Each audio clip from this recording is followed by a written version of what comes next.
नमस्कार, सलाम, आदाब, स्वागत है आप सभी भाइयों बहनों और प्यारे बच्चों का हमारे इस YouTube चैनल पे, जिसका नाम है कहानी चैनल इंडिया, जहां आपको हर रोज एक नई और मजेदार कहानियां सुनाई जाती हैं। उम्मीद है आप सबको कहानी पसंद आती है, और अगर आपको हमारी कहानियां पसंद आती है तो बराए मेहरबानी चैनल को सब्सक्राइब और वीडियो को लाइक जरूर करें, ताकि हम आपके लिए ऐसी ही मजेदार कहानियां लाते रहें। खोजा अक्सर यात्रा पर जाता रहता था। जब भी वह घर से बाहर निकलता, उसके साथ उसका वफादार गधा और कुछ जरूरी कपड़े ही हुआ करते थे। रुपयों पैसे का तो यह हाल था कि कभी कभी जेब में होते ही नहीं थे। खोजा जब भी यात्रा पर जाता था, किसी न किसी मजदूर असहाय की मदद करने ही जाता था। इसलिए वह जहाँ कहीं पहुँचता, वहाँ के लोग उसके भोजन और रहने की व्यवस्था कर दिया करते थे। जब खोजा देखता था कि वह जिसकी मदद के लिए आया है वह खुद ही मुश्किल में है, अपना गुजरा कर रहा है, तब खोजा खुद कोई काम धंधा करके अपनी रोजी रोटी का इंतजाम कर लिया करता था। खाली हाथ केवल गधे के साथ निकले खोजा को इसलिए कभी कहीं जाने में डर नहीं लगता था। लेकिन उस बार हुआ यह कि वह अपने शहर से दूसरे शहर जाने लगा तो एक पड़ोसी ने कुछ रकम यह कहकर खोजा को थमा दी कि जिस शहर में वह जा रहा है वहाँ मेरा एक रिश्तेदार रहता है, मेहरबानी करके यह रकम तुम उसे दे देना। फिर हुआ यह कि खोजा यात्रा पर निकल तो पड़ा, लेकिन जिस शहर तक उसे पहुँचना था वहाँ पहुँचने से पहले ही रात हो गई। इसलिए एक रात व्यतीत करने के लिए वह एक समय में रुक गया। इस डर से कि कहीं कोई पैसे न चुरा ले, उसने सोने से पहले अपना बटुआ अपने सिराहने के नीचे रख लिया। खोजा के पास ढेर सारे रुपयों से भरा बटुआ देखकर सराय के मालिक के मुंह में पानी आ गया। उसने खोजा के रुपए चुराने की योजना बना ली। रात के समय वह दबे पांव अनेक बार खोजा के बिस्तर के पास गया, पर इस डर कि कहीं खोजा जागा हुआ तो न हो, उसने हाथ बढ़ाने का साहस नहीं किया। जब आधी रात बीत गई तो उससे रहा नहीं गया। उसने धीमे स्वर में खोजा से पूछा, खोजा भाई, क्या तुम सो चुके हो? नहीं, क्या तुम्हें मुझसे कोई काम है? खोजा ने पूछा। आधी रात बीत चुकी है, जल्दी से सो जाओ, सराय का मालिक बोला। क्यों? खोजा ने पूछा। कल तुम्हें लंबा सफर करना है। अगर अच्छी तरह से आराम नहीं किया तो आगे कैसे जा पाओगे? जहां तक तुम्हारे बटुए का सवाल है उसकी फिक्र मत करो, हमारी सराय उसे कोई नहीं चुराएगा। शुक्रिया, अब मैं गहरी नींद सो सकूंगा। यह कहकर खर्राटे मारने लगा और बीच बीच में बड़बड़ाता रहा, मैं सो चुका हूँ, मैं सो चुका हूँ। सराय के मालिक का कहना है कि उसकी सराय में मेरा बटुआ कोई नहीं चुराएगा। खोजा नसरुद्दीन के बारे में सोचते ही सोचने वालों के दिमाग में जो छवि उभरती थी वह कुछ ऐसी हुआ करती थी। एक बड़ी सी अचकन पहने, सिर पर गोल टोपी लगाए, चूड़ीदार पायजामा पहने, गधे पर सवार लंबी दाढ़ी वाला आदमी। खोजा को कुछ नजदीक से जानने वालों के मन में जो उसकी तस्वीर थी उसमें इतना और जुड़ जाता था कि वह ऐसा आदमी है जो देखने में तो लगता है जहां से आ रहा है, जहां जा रहा है और जहां जब मौजूद है वहां से बेखबर है, लेकिन हकीकत में जिसका दिमाग हमेशा चौकन्ना रहता है, जो हर समय हर कहीं नजर रखता है, जो सच को सच और झूठ को झूठ ही कहता है, जो गरीबों की मदद के लिए हमेशा तैयार रहता है, जो किसी लोभ या लाभ में कभी नहीं फंसता, जिसे किसी भी कीमत पर सच्चाई से नहीं डिगाया जा सकता, जो न मेहनत से जी चुराता है न किसी की जी हुजूरी करता है, जो बादशाह या वजीर सबके हित की सलाह देता है। लेकिन एक बार हुआ ऐसा कि खोजा ने अपना हुलिया थोड़ा बदल लिया। सिर पर टोपी की बजाय बड़ा सा साफा बांध लिया। इस बदले हुए लिबास में वह सड़क पर भी निकल आया। ऐसा साफा आमतौर पर पढ़े लिखे लोग ही पहनते थे। खोजा इस नए लिबास में घर से निकलकर अभी कुछ दूर ही पहुंचा था कि उसे देखकर एक आदमी ने गुहार की, जनाब आलिम फाजिल साहब, मेरा यह खत तो पढ़ दीजिए। खोजा ने उससे कहा, माफ करना भाई, मेरे लिए तो काला अक्षर भैंस बराबर है। यह सुनकर वह आदमी बोला, तकल्लुफ क्यों कर रहे हैं जनाब? जब आप इतना बड़ा साफा पहने हुए हैं तो यह कैसे मुमकिन है कि आप लिखना भी न जानते हो? बहुत अच्छा, अगर आप मेरे सेफ में इतना डैम है कि इसे पहनकर विद्या अपने आप आ जाएगी तो यह साफा तुम पहन लो और अपना खत खुद पढ़ लो। वह आदमी तब भी मानने को तैयार नहीं था कि साफे वाला यह आदमी सच कह रहा है। उसने कुछ शिकायती लहजे में कहा, जनाब, आप तो मेरा एक खत पढ़ने के मामले में नखरे दिखा रहे हैं। आपकी जगह यदि मैं खोजा से टकराया होता तो वह न केवल मुझे खत पढ़कर सुना देता बल्कि हाथों हाथ इसका जवाब भी लिख देता। उस राहगीर की बात सुनकर खोजा के चेहरे पर हंसी आ गई। हंसते हुए उसने राहगीर से कहा, तुम ठीक कहते हो। खोजा ऐसा ही करता और अभी भी वैसा ही करेगा। मैं खोजा ही हूँ। मैं पढ़ना भी जानता हूँ और लिखना भी। मैं तुम्हें यह खत पढ़कर भी सुनाऊंगा और इसका जवाब भी लिखकर दूंगा।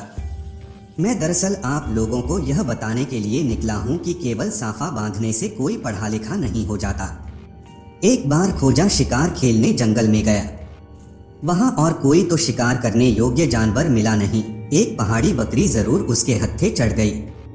खोजा उसका शिकार कर घर ले आया। पत्नी ने बकरी का गोश्त एक देगची में पकाया।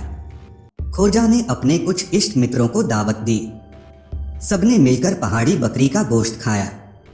सभी दोस्त खोजा की तीरंदाजी और मेहमानबाजी की प्रशंसा करते हुए वहां से विदा हो गए।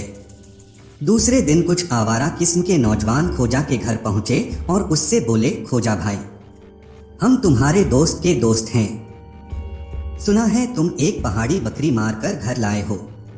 उसका लजीज गोश्त हमें नहीं खिलाओगे? खोजा उन नौजवानों की बात सुनकर समझ गया कि ये लोग मुझे हैरान करने के लिए यहाँ आए हैं। पहले तो उसने यही सोचा कि इनके मुंह लगाना ठीक नहीं है, इन्हें विदा कर देने में ही भलाई है। फिर उसे लगा कि नहीं, यदि मैंने इनसे कहा कि कुछ नहीं बचा तो ये लोग किसी और चीज की मांग कर सकते हैं। इसलिए मना करने का कोई बहाना बनाने की बजाय खोजा मुस्कुराते हुए बोला, बहुत अच्छा, आओ बैठो। फिर खोजा ने बकरी की बची कुशी हड्डियों को देगची में डालकर उबाला और प्रत्येक को एक एक कटोरा शोरबा थमाकर बोला, लो पियो, यह गर्मागर्म शोरबा पियो। यह किस चीज का शोरबा खोजा? उन्होंने पूछा। तुम लोग मेरे दोस्त हो, इसलिए मैं तुम्हें बकरी के मांस के शोरबे का शोरबा पिला रहा हूं, खोजा ने कहा। तीसरे दिन दूर से कुछ अजनबी घुड़सवार खोजा के पास आए और अपना परिचय स्वयं देते हुए बोले, खोजा से बोले, खोजा, हम सब तुम्हारे दोस्त के दोस्त हैं। सुना है तुमने एक मोटी ताजी पहाड़ी बकरी का शिकार किया है। उम्मीद है हमारी खातिर करने में कंसूजी नहीं करोगे। खोजा ने तुरंत जान लिया कि ये भी मान न मान मैं तेरा मेहमान वाले दर्जे के लोग हैं। इनसे निपटने का वही तरीका अपनाना ठीक रहेगा जो कल वाले नौजवानों पर अपनाया था। अगले ही पल खोजा ने उन सभी को अपने कमरे में बैठा लिया। फिर एक बड़े से तसले में गंदा पानी भरकर उनके सामने रख दिया। प्रत्येक के कटोरे में एक एक करछी गंदा पानी डालकर उसने उनके सामने रख दिया। फिर बोला, तुम लोग मेरे माननीय मेहमान हो, मेरे दोस्त के दोस्त हो, इसलिए मैं तुम्हें बकरी के गोश्त का शोरबा पिला रहा हूँ। यह कहावत तो तुमने सुनी ही होगी कि जैसा देव वैसी पूजा। एक दिन बादशाह अपने दरबार में बैठा हुआ था। उस समय उसे 3 सवाल सूझे। उसने उन सवालों को अपने दरबारियों को बताया और उनसे उन सवालों के जवाब पूछे। वे सवाल इस तरह थे, लड़का किसका अच्छा, दांत किसका अच्छा, खूबी कौन सी अच्छी। सारे दरबारी इस पर विचार करने लगे। आपस में सलाह मशवरा करने के बाद बादशाह का आला अफसर उठकर खड़ा हुआ और बादशाह के सवालों के जवाब देने लगा। वह बोला, बादशाह सलामत, लड़का तो बादशाह का ही अच्छा होता है, दांत हाथी का अच्छा होता है, खूबियों में इल्म सबसे अव्वल होता है। बादशाह यह सुनकर चुप हो गया।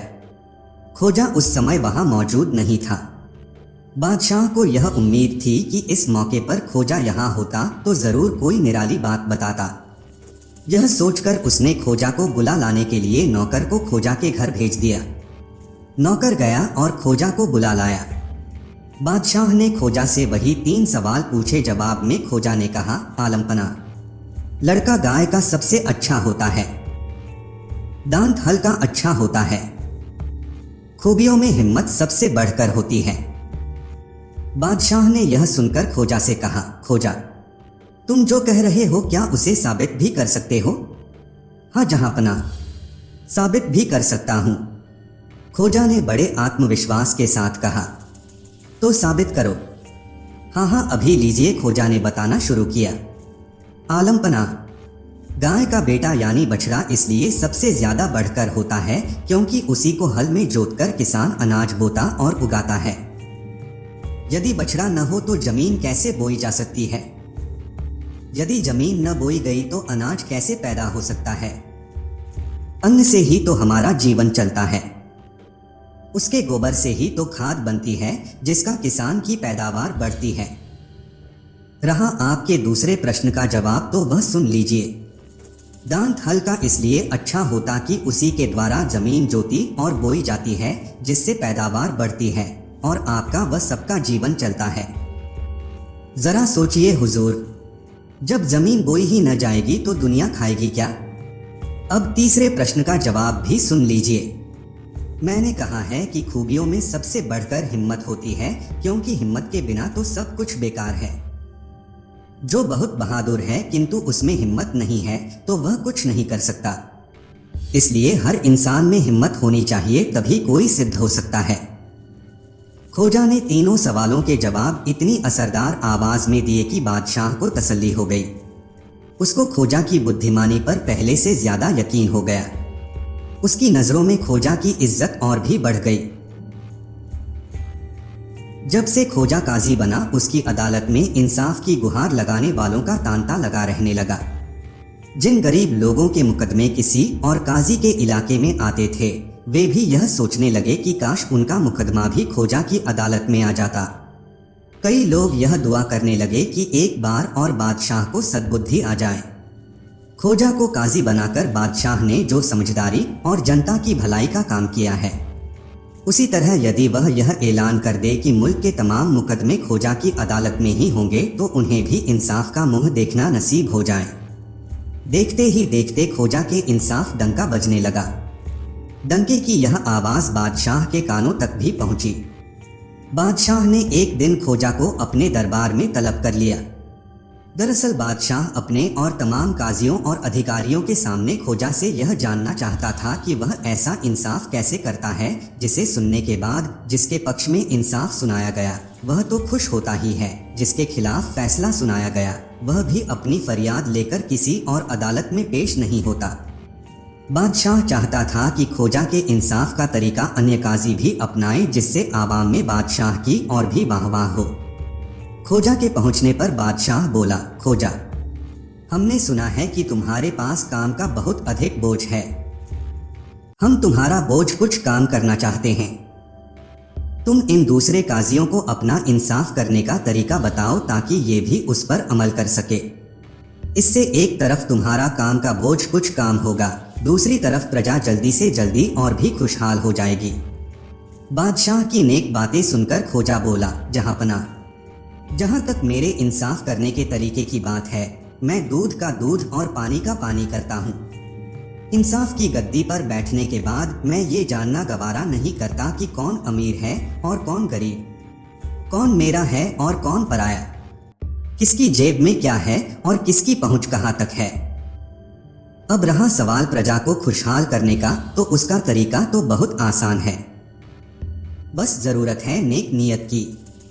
अगर आप वह तमाम अनाज और पैसा जिसे आपके हुक्म से प्रजा से वसूल किया गया है, जिसमें से कुछ आपके खजाने तक पहुंचा है और कुछ आपके मुलाजिमों के तहखाने में जमा है जिनसे वसूला गया है, उन मजलूमों को लौटा दें तो आपकी रियासत मेरे जैसे काजियों के इंसाफ के बिना ही खुशहाल हो जाएगी।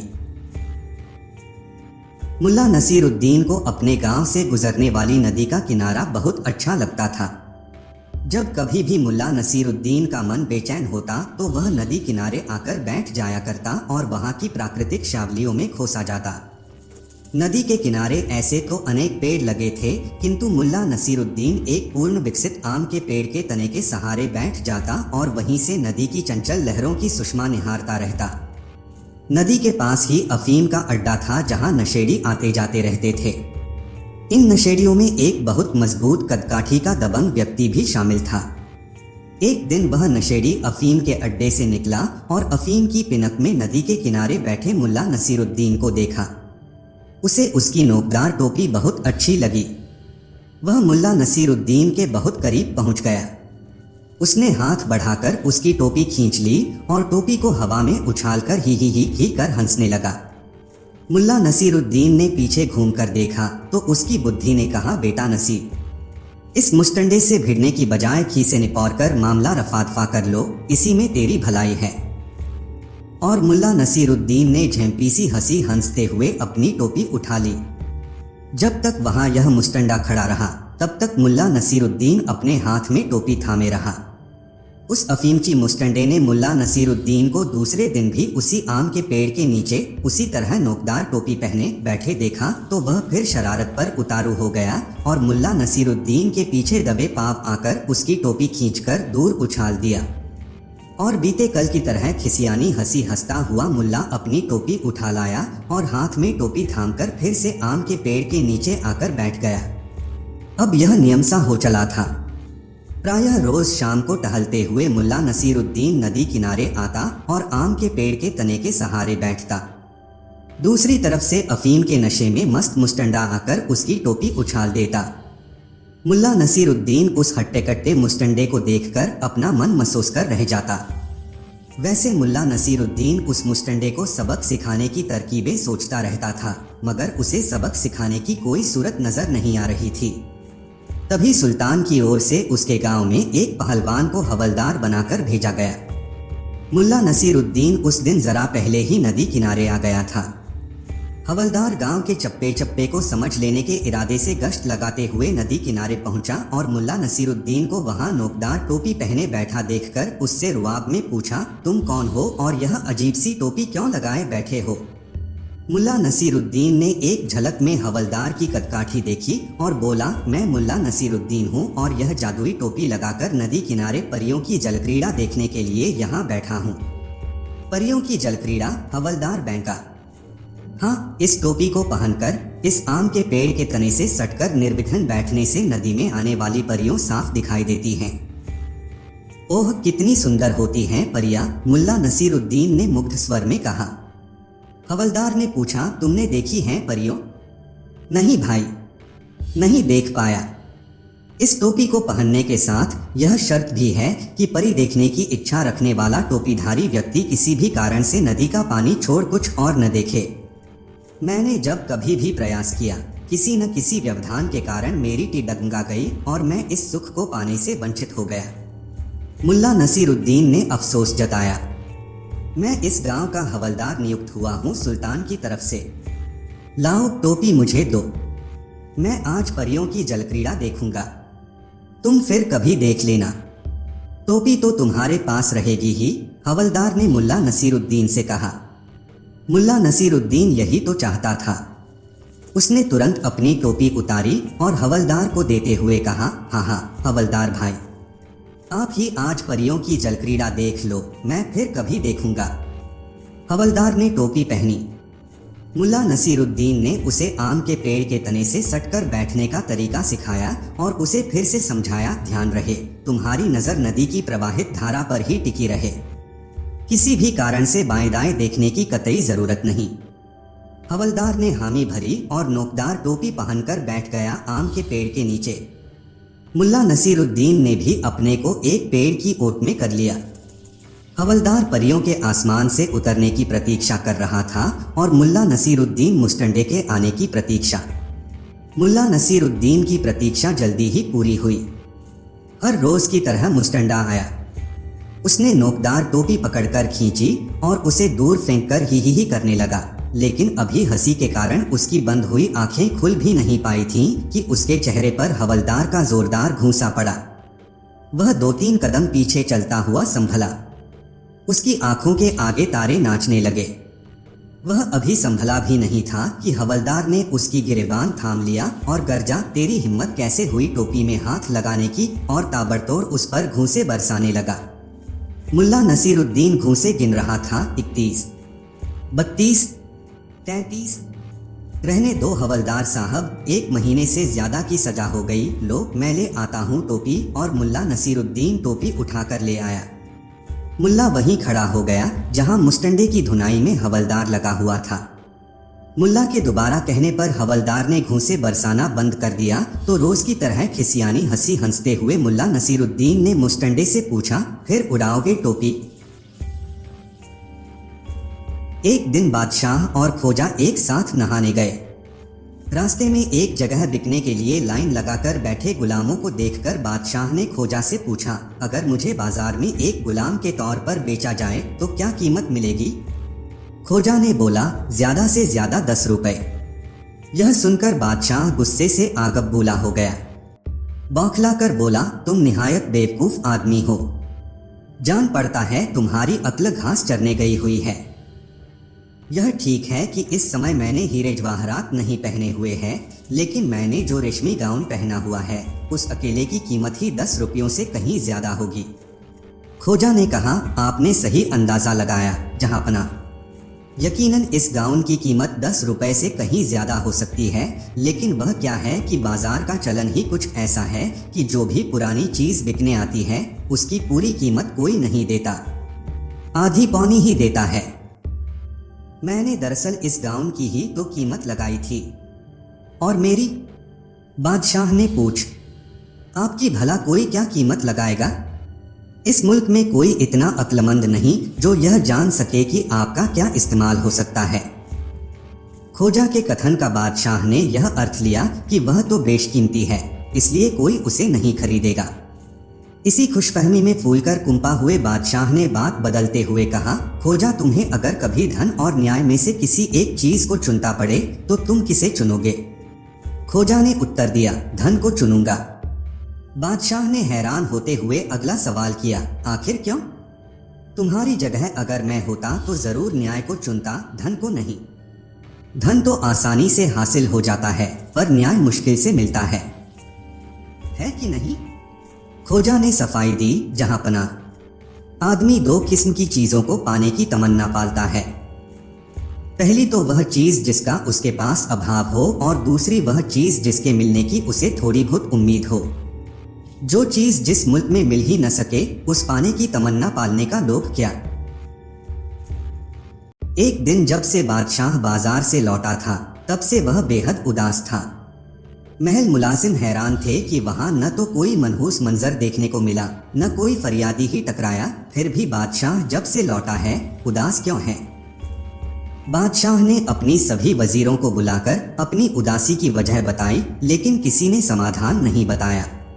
महल के आम मुलाजिमे ने तो कुछ देर हैरान रहने के बाद यह सोचकर इस हैरानी को अपने से दूर पटक दिया कि बादशाहों का क्या है, वे तो जिस बात पर बेहद उदास होना चाहिए उस पर बेसाख्ता खिलखिलाते हैं और जिस बात पर इंसाफ चाहिए उस बात या वाक़े पर मुंह लटका है। अलबत्ता बादशाह के खुश या उदास रहने तक उन्हें भी वैसा ही चेहरा बनाए रखना होता था, सो सभी वही कर रहे थे। उधर बादशाह था कि उसे अपनी उदासी और हैरानी को सुलझाए बिना चैन नहीं मिल रहा था। इसीलिए बादशाह ने खोजा को बुलाने का आदेश दिया। वह कई बार आजमा कर देख चुका था कि अकेला खोजा ही है जो हर मामले की सही वजह बताता है। खोजा पर बादशाह ने उससे अपनी हैरानी और उदासी की वजह बयान की। बादशाह बोला, खोजा, तुम्हें खबर होगी कि मैंने कुछ अरसे पहले इस हुक्म और छूट का ऐलान किया था कि राजधानी के तमाम बाजार आधी रात तक खुले रखे जा सकते हैं। मैं यह मानता हूं कि इससे व्यापारियों को लाभ ही होगा और वे खुशी खुशी मेरे हुक्म का या इस छूट का लाभ उठा रहे होंगे। खोजा ने हामी भरी, जहांपना। वह ऐलान मैंने भी सुना था। यह तो उनके फायदे की बात थी, तो ऐसा आपका योजना वाजिब ही था। वही तो मैं जानता था, बादशाह बोला, पर आज जब मैं बाजार पहुंचा तो वहां एक भी दुकान खुली हुई नहीं मिली, जबकि अभी आधी रात बीतना तो दूर, रात ठीक से शुरू भी नहीं हुई थी। मैं अपने तमाम वजीरों से पूछ चुका हूं पर कोई भी इसकी वजह बता नहीं पा रहा है। क्या तुम बता सकते हो कि हमारे व्यापारियों ने मेरे हुक्म का पालन क्यों नहीं किया? हुक्म न मानने वालों को क्या सजा दी जाए? बादशाह की हैरानी जानकर खोजा हंसते हुए बोला, जहां पनाह आपका कोई भी मुलाजिम आपको इसकी सही वजह नहीं बता सकता। आप शायद नहीं जानते कि आपकी राजधानी में दिन दहाड़े किसी का लुट जाना आम बात है। ऐसे में देर रात तक व्यापारी या खरीद फरोख्त करने वालों की हिफाजत कौन करेगा? जिस पल हमारी राजधानी रात को अंधेरे में डूबी रहती है, फिर दुकानों में काम करने वालों को दुगुनी तनख्वाह कौन देगा? रहा सजा देने का सवाल, तो सजा व्यापारियों को नहीं, उस मुलाजिमों को दीजिए जिनका काम लोगों की अमन चैन मुहैया कराना है। कहना न होगा, बादशाह को यह इल्म होते देर न लगी कि महल से फरमान जारी करने देने से कोई उसका फायदा नहीं उठाने लगता। एक बार खोजा शिकार खेलने जंगल में गया। वहां और कोई तो शिकार करने योग्य जानवर मिला नहीं। एक पहाड़ी बकरी जरूर उसके हत्थे चढ़ गई। खोजा उसका शिकार कर घर ले आया। पत्नी ने बकरी का गोश्त एक देगची में पकाया। खोजा ने अपने कुछ इष्ट मित्रों को दावत दी। सबने मिलकर पहाड़ी बकरी का गोश्त खाया। सभी दोस्त खोजा की तीरंदाजी और मेहमानबाजी की प्रशंसा करते हुए वहां से विदा हो गए। दूसरे दिन कुछ आवारा किस्म के नौजवान खोजा के घर पहुंचे और उससे बोले, खोजा भाई, हम तुम्हारे दोस्त के दोस्त हैं। सुना है तुम एक पहाड़ी बकरी मारकर घर लाए हो। उसका लजीज गोश्त हमें नहीं खिलाओगे? खोजा उन नौजवानों की बात सुनकर समझ गया कि ये लोग मुझे हैरान करने के लिए यहाँ आए हैं। पहले तो उसने यही सोचा कि इनके मुंह लगाना ठीक नहीं है, इन्हें विदा कर देने में ही भलाई है। फिर उसे लगा कि नहीं, यदि मैंने इनसे कहा कि कुछ नहीं बचा तो ये लोग किसी और चीज की मांग कर सकते हैं। इसलिए मना करने का कोई बहाना बनाने की बजाय खोजा मुस्कुराते हुए बोला, बहुत अच्छा, आओ बैठो। फिर खोजा ने बकरी की बची कुशी हड्डियों को देगची में डालकर उबाला और प्रत्येक को एक एक कटोरा शोरबा थमाकर बोला, लो पियो, यह गर्मागर्म शोरबा पियो। यह किस चीज का शोरबा खोजा? उन्होंने पूछा। तुम लोग मेरे दोस्त हो, इसलिए मैं तुम्हें बकरी के मांस के शोरबे का शोरबा पिला रहा हूं, खोजा ने कहा।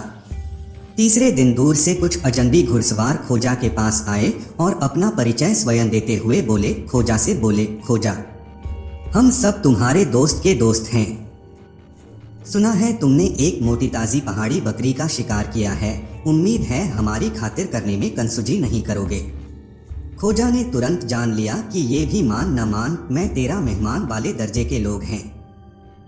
इनसे निपटने का वही तरीका अपनाना ठीक रहेगा जो कल वाले नौजवानों पर अपनाया था। अगले ही पल खोजा ने उन सभी को अपने कमरे में बैठा लिया। फिर एक बड़े से तसले में गंदा पानी भरकर उनके सामने रख दिया। प्रत्येक के कटोरे में एक एक करछी गंदा पानी डालकर उसने उनके सामने रख दिया। फिर बोला, तुम लोग मेरे माननीय मेहमान हो, मेरे दोस्त के दोस्त हो, इसलिए मैं तुम्हें बकरी के गोश्त का शोरबा पिला रहा हूँ। यह कहावत तो तुमने सुनी ही होगी कि जैसा देव वैसी पूजा। खोजा को कुछ काजियों के फैसले सुनाने के ढंग से बहुत शिकायत थी। वे ऐसे काजी थे जो मामले को पूरा सुने बिना ही फैसला सुना देते थे। कोई कसूरवार है या नहीं यह जानना गवारा नहीं करते थे।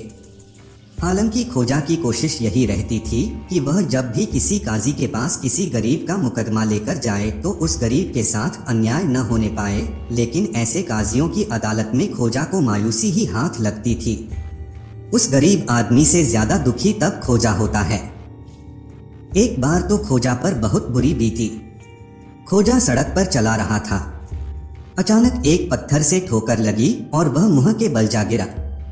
खोजा चिढ़कर उस पत्थर से बोला, उल्लू के पट्टे में तुझे 1000 बार कोसता हूँ। संयोग से एक रईस का लड़का वहां से गुजर रहा था। उसने सोचा कि खोजा उसी को कोस रहा है। घर पहुंचकर उसने अपने पिता से कहा, रास्ते में खोजा ने मुझे बेवजह 1000 बार कोसा है। यह सुनते ही उसके रईस पिता को तैश आ गया। उसने न तो अपने बेटे से पूरा वाकया सुनना जरूरी समझा, न खोजा से जाकर पूछा कि उसने ऐसा क्यों किया। वह हवेली से निकल सीधा काजी की अदालत में पहुंचा और खोजा के खिलाफ शिकायत दर्ज करा दी। काजी ने अपनी आदत के अनुसार रईस की शिकायत सुने बिना ही खोजा को बुलाने संदेशवाहक भेज दिया। खोजा खाजी की अदालत में पहुंचा। उसके पहुंचते ही बिना खोजा का पक्ष सुने काजी ने उस पर चांदी के आधे सिक्के का जुर्माना कर दिया। खोजा अपनी याद में उस रईस से कभी मिला तक नहीं था, इसलिए उसकी शान में कोई गुस्ताखी होने का तो सवाल ही पैदा नहीं होता था। इसलिए खोजा ने पूछा, मेरा कसूर क्या है? रईस ने बताया, तुमने आज सुबह मेरे बेटे को किसी बात के लिए 1000 बार कोसा है। ओह, तो ये बात है, पर मैंने तो पत्थर को कोसा था। खोजा ने याद करते हुए कहा, हम कुछ नहीं सुनना चाहते, तुम फौरन जुर्माना भरो। काजी ने खोजा को आदेश दिया। खोजा ने जेब से निकलकर चांदी का एक सिक्का मेज पर फेंक दिया और काजी से बोला, 1000 बार कोसने का जुर्माना अगर सिर्फ आधा चांदी का सिक्का है तो मैं पूरा सिक्का देता हूँ। बकाया रकम मुझे लौटाने की जरूरत नहीं है। इसके बदले मैं 1000 बार तुम्हें कोसता हूँ। बात उस समय की है जब खोजा छोटा था। तब वह किसी गांव में एक धनी सेठ के यहाँ साफ सफाई का काम करता था। सेठ उसे भोजन कपड़ा तो दे देता, किंतु उसका वेतन साल पूरा होने पर देता था और प्रायः वेतन न देने या उसमें कटौती करने के बहाने ढूंढता रहता था। एक बार जब साल का अंतिम दिन आ गया तो सेठ ने सुबह सवेरे ही खोजा को बुला भेजा और उससे बोला, खोजा, तुम सफाई करोगे मगर ध्यान रहे, सफाई व धुलाई करते समय एक बूंद भी पानी नहीं छिड़कोगे, पर सफाई व धुलाई के बाद आंगन गीला सा लगाना चाहिए। यदि तुम ऐसा नहीं कर पाए तो तुम्हारी इस साल की पूरी तनख्वाह काट ली जाएगी और अगले साल तुम्हें यहाँ का काम नहीं मिलेगा। वह कहकर सेठ नए साल के लिए कुछ आवश्यक चीजें खरीदने के लिए शहर चला गया। खोजा ने चुपचाप सेठ के आंगन की सफाई कर डाली और फिर गोदाम से तेल की सभी तुम्बियां बाहर निकालकर सारा तेल आंगन में छिड़क दिया। जब यह काम पूरा हो गया तो वह सीढ़ी पर बैठकर सेठ के आने की बाट जोहने लगा। शाम को सेठ शहर से लौटा। उसने देखा कि खोजा ने उसका सारा तेल आंगन में छिड़क दिया है तो वह आपे से बाहर होते हुए चिल्लाया, अरे ओ उल्लू की औलाद, मेरा सारा तेल तूने आंगन में क्यों फैला दिया? तुझे इसका मुआवजा देना पड़ेगा। गुस्सा क्यों कर रहे हैं सेठ जी? खोजा खड़ा होकर बोला, क्या मैंने आपके आंगन में एक बूंद भी पानी छिड़का है? क्या आपका आंगन गीला सा नहीं लग रहा है? क्या मैंने आपके आदेश के अनुसार काम नहीं किया है? इस साल की तनख्वाह कृपया तो आप करके आप मुझे दे दें, अगले साल 1000 खुशामद करने पर भी मैं आपके पास हरगिज काम नहीं करूंगा। सेठ अवाक रह गया। खोजा को पूरा वेतन देने के अलावा सेठ के सामने अब कोई चारा नहीं रह गया था।